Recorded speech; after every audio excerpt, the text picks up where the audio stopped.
بسم اللہ الرحمن الرحیم۔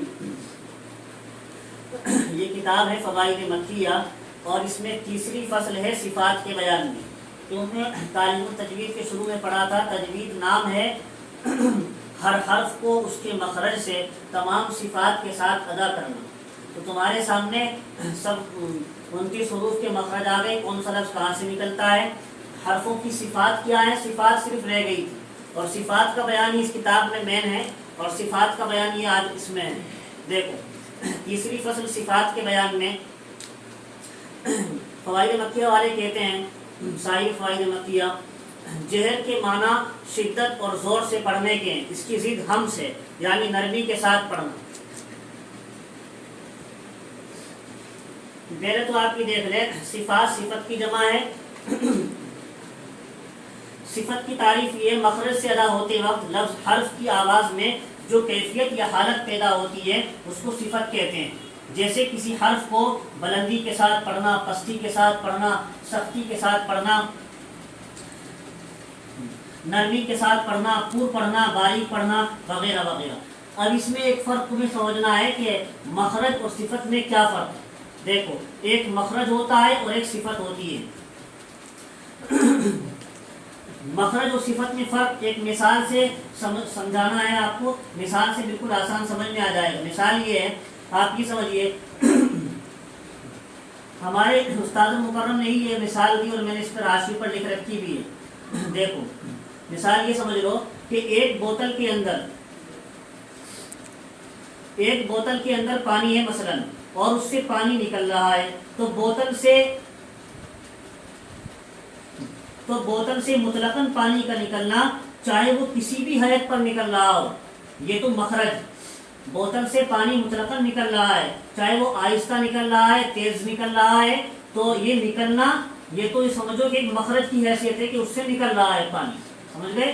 ہاں، اور پانی کا آہستہ نکلنا، زور سے نکلنا، ایک دم نکلنا، رک رک کر نکلنا، یہ اس پانی کے نکلنے کی صفت ہے، یہ پانی کے نکلنے کی صفت ہے۔ ایسے ہی حرف کو نرم پڑھنا، پر پڑھنا، باریک پڑھنا، سخت پڑھنا، یہ سب اس کی صفت ہے۔ حرف کو سخت پڑھنا، نرم پڑھنا، پر پڑھنا، باریک پڑھنا، یہ اس حرف کی صفات ہیں کہ اسے ایسے ایسے پڑھا جا رہا ہے۔ تو صفات میں یہ پتہ لگے گا حرف کیسے پڑھا جاتا ہے، اور مخرج میں یہ پتہ لگے گا کہ حرف کہاں سے نکلتا ہے۔ یہ سمجھنے کی بات تھی۔ اچھا آگے دیکھو،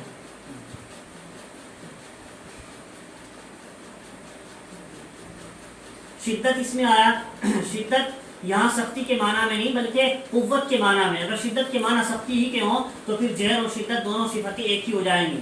تو جہر کے معنی قوت اور زور سے پڑھنے کے ہیں، جن حرفوں میں یہ صفت پائی جاتی ہے ان کو مجہورہ کہتے ہیں۔ اصطلاحی معنی، ان حرفوں کے ادا کرتے وقت آواز ان کے مخرج میں ایسی قوت کے ساتھ ٹھہرے کہ سانس بند ہو جائے اور آواز میں ایک قسم کی بلندی ہو، جیسے مؤمن کے حمزہ میں ہوتی ہے۔ تو یہ ہے اصل شدت۔ جہر کے معنی شدت اور زور سے پڑھنے کے ہیں، یہ اصل شدت، سختی کے ساتھ پڑھنا۔ اچھا اب دوسرا اس کی ضد ہمس بتائی، اس کی ضد ہمس ہے یعنی نرمی کے ساتھ پڑھنا۔ نرمی سے مراد یہاں پست آواز ہے، کیونکہ اگر ہمس کے معنی نرمی ہی کے رہے تو پھر ہمس اور رخوا میں کوئی فرق نہیں رہے گا۔ رخوا بھی نرم کرنے کو کہتے ہیں۔ جن حرفوں میں صفت پائی جاتی ہے ان کو محموسہ کہتے ہیں، جن میں صفت ہمس پائی جاتی ہے ان کو محموسہ کہتے ہیں۔ اصطلاحی معنی صفت ہمس کے ہیں، ان حرفوں کے ادا کرتے وقت آواز مخرج میں ایسی کمزوری کے ساتھ ٹھہرے کہ سانس جاری رہے اور آواز میں ایک قسم کی پستی ہو، جیسے یلحس کی سا میں پڑھا جاتا ہے۔ آگے دیکھو، اس کے 10 حروف ہیں یہ، جن کا مجموعہ فحسہ شخص سکت ہے۔ اس کو تھوڑا آسان سے ایک نقشے کے اندر جو ہمارے استاد نے بھی لکھوایا تھا اس کی کتاب میں، اور میں بھی بعد میں بھی بتا دوں گا، لیکن پہلے میں سمجھ لو۔ جن کا مجموعہ فحسہ شخص سکت ہے، ابھی صاحب فوائد مکیہ کی عبارت پہلے سمجھ لو۔ ان حروف کے ماسوا سب مجہورہ ہیں۔ شدیدہ کے 8 حروف ہیں، صاحب فوائد مکیہ کہتے ہیں۔ شدیدہ جن حرفوں میں صفت شدت پائی جاتی ہے ان کو شدیدہ کہتے ہیں۔ شدت کے معنی سختی کے ہیں۔ اصطلاحی معنی شدت کی شدیدہ کے یہ ہیں کہ ان حرفوں کے ادا کرتے وقت آواز مخرج میں ایسی قوت کے ساتھ ٹھہرے کہ آواز ہی بند ہو جائے اور آواز میں ایک قسم کی سختی پیدا ہو، جیسے احد، احد کی دال میں پڑھا گیا ہے۔ یہ شدیدہ کے 8 حروف ہیں جن کا مجموعہ اجید و قطین بکت ہے، ان کے سکون کے وقت آواز رک جاتی ہے۔ 5 حروف متوسطہ ہیں جن کا مجموعہ لین عمر ہے، ان میں بالکل آواز بند نہیں ہوتی۔ دیکھو متوسطہ، جن حروف میں صفت توسط پائی جاتی ہے ان کو متوسطہ کہتے ہیں۔ توسط کے معنی بیچ میں ہونے کے ہیں۔ اصطلاحی معنی ہے ان حرفوں کے ادا کرتے وقت آواز کا کچھ بند اور کچھ جاری ہونا، جیسے حل کے لام میں بالکل آواز بند نہیں ہوتی، اس کا یہ مطلب ہے کہ آواز پوری طرح بند نہیں ہوتی بس۔ اچھا، باقی حروف بتا رہے مصنف ماسوا شدیدہ اور متوسطہ کے سب رخوہ ہوتے ہیں۔ رخوہ کے معنی نرمی کے ہیں، جن حرفوں میں صفت رخوہ پائی جاتی ہے ان کو حروف رخوہ کہتے ہیں۔ اصطلاحی معنی ہے اس کے ان حرفوں کے ادا کرتے وقت آواز مخرج میں ایسی نرمی کے ساتھ ٹھہرے کہ آواز جاری رہے اور آواز میں ایک قسم کی نرمی ہو، ایک قسم کی نرمی ہو، جیسے قریش کے شین میں کچھ نرمی پڑی جاتی ہے۔ آگے دیکھو،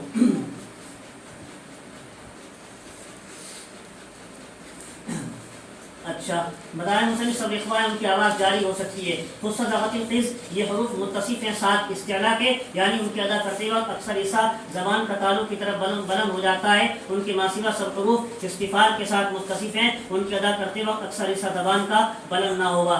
صد ضز، یہ حروف متصف ہیں، اس میں صاد صاد طا ضاد ظا یہ ہیں، ساتھ اطباق کے، یعنی ان کے ادا کرتے وقت اکثر ایسا زبان کا تعلق سے مل جاتا ہے۔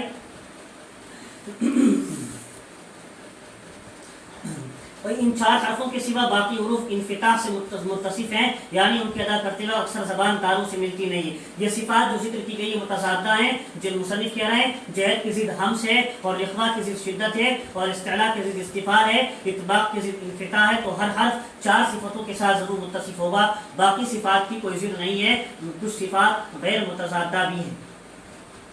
اور صفات غیر متضادہ اس فوائد مکیہ کے مطابق 6 ہیں: صفیر، قلقلہ، تکرار، تفشی، استطالت، غنہ، لین۔ اور انحراف کو مصنف نے بیان نہیں فرمایا، اور ایک صفت زیادہ بیان کی ہے غنہ کی، یہ سب حرفوں میں نہیں پائی جاتی، صرف 13 حرفوں میں پائی جاتی ہے، جن کا مجموعہ زا سین صاد را شین ضاد قطب جدی نم ہے۔ یہ سارا کا سارا ہے ز صا را شا ضاد قطب جدی نم۔